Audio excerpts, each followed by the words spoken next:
paix et joie. Alors aujourd'hui, nous allons essayer de faire une relecture de ce que nous avons vécu pendant ces 5 semaines qui se sont déroulées lorsque nous avons démarré notre cheminement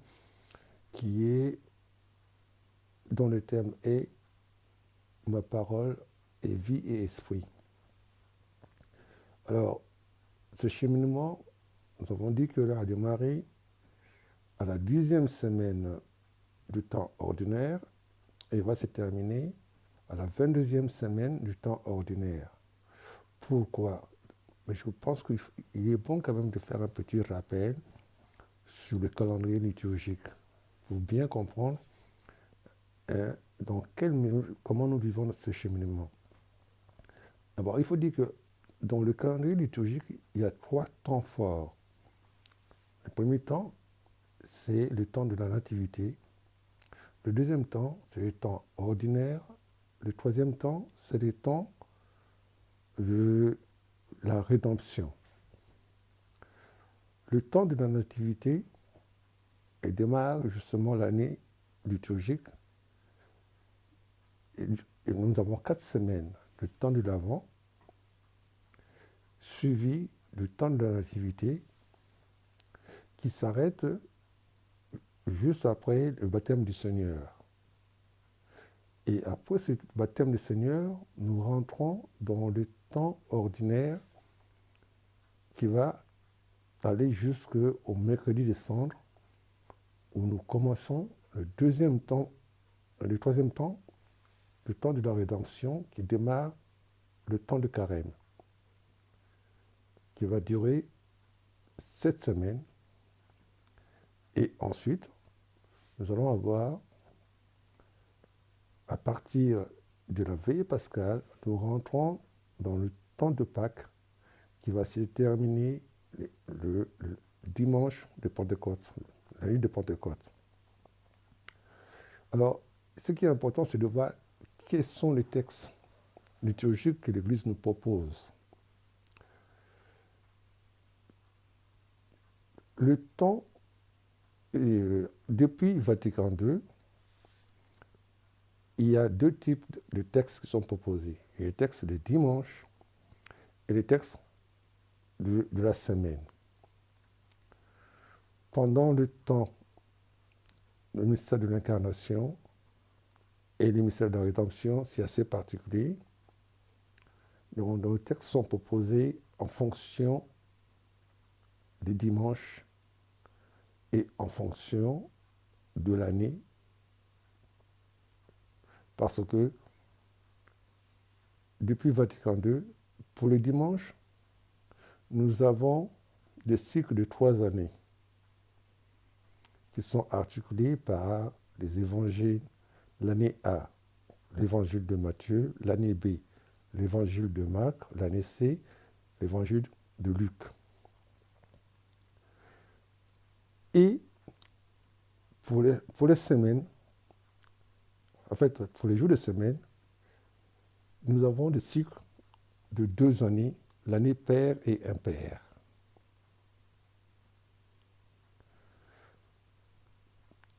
Cependant, pendant le temps ordinaire qui démarre juste après le lundi, après le baptême du Seigneur, et qui va se prolonger, qui va s'arrêter le temps de carême et reprendre après le temps de Pentecôte, nous avons pendant la semaine 1 jusqu'à la semaine 9, en semaine, nous lisons l'évangile de Marc. Chaque année, de la semaine 1 de la semaine 9, du temps ordinaire, nous lisons l'évangile de Marc. De la semaine 10 à la semaine 22, en semaine, c'est-à-dire de lundi à samedi, nous lisons l'évangile de Matthieu. C'est le cas justement de notre cheminement où, dans la semaine 10, la semaine 22, nous allons lire l'évangile selon saint Matthieu. Et de la semaine 22 jusqu'à la fin du temps du calendrier liturgique, nous allons lire l'évangile de Luc. C'est important de le comprendre. Chaque année, justement, chaque année, nous lisons l'évangile de Marc, de Matthieu et de Luc. Chaque année. Par contre, pendant le temps le temps de la rédemption, l'évangile en général, nous allons lire l'évangile de Jean. Donc, chaque année, nous lisons les 4 évangiles. Maintenant, par rapport aux premières lectures, l'Église nous propose, en fonction de l'année A, enfin l'année paire ou impaire, de lire toute la Bible. Là, nous sommes dans l'année impaire. Ce que nous allons lire cette année, en première lecture, nous allons lire ça dans 2 ans, l'année en 2023, mais qu'on avait lu aussi en 2019. Donc, si nous prenons par exemple notre cas, nous avons démarré la semaine 10. Pendant 2 semaines à peu près, en première lecture, nous avons lu la 2e lettre de Corinthiens. Et pendant 3 semaines, là, qui viennent de se terminer, nous avons lu le livre de Genèse. La semaine 15 qui vient de démarrer, là, justement, nous avons commencé à lire l'Exode. Si on était dans l'année paire, nous aurons lu, dans cette période, nous aurons lu les 2 livres de Rois, plus le livre d'Amos. Donc, tous les 2 ans, ce sera pareil. Soit on va lire les livres de Rois pour l'année paire et Amos pendant ces 5 semaines, 6 semaines, soit on va lire la 2e lettre de Corinthiens pendant 2 semaines et pendant 3 semaines, le livre de Genèse. Alors, c'est important de comprendre le calendrier liturgique. Pour me résumer, ça veut dire quoi? Ça veut dire que l'Église nous propose chaque année de lire les évangiles de Marc, les évangiles de Matthieu, les évangiles de Luc et de Jean. Et en fonction de l'année A, B, C, nous allons lire 1, 2, 3 évangiles synoptiques le dimanche. L'année A, on lit Matthieu, surtout pendant le temps ordinaire et pendant les grandes fêtes. Les textes sont tirés de Matthieu.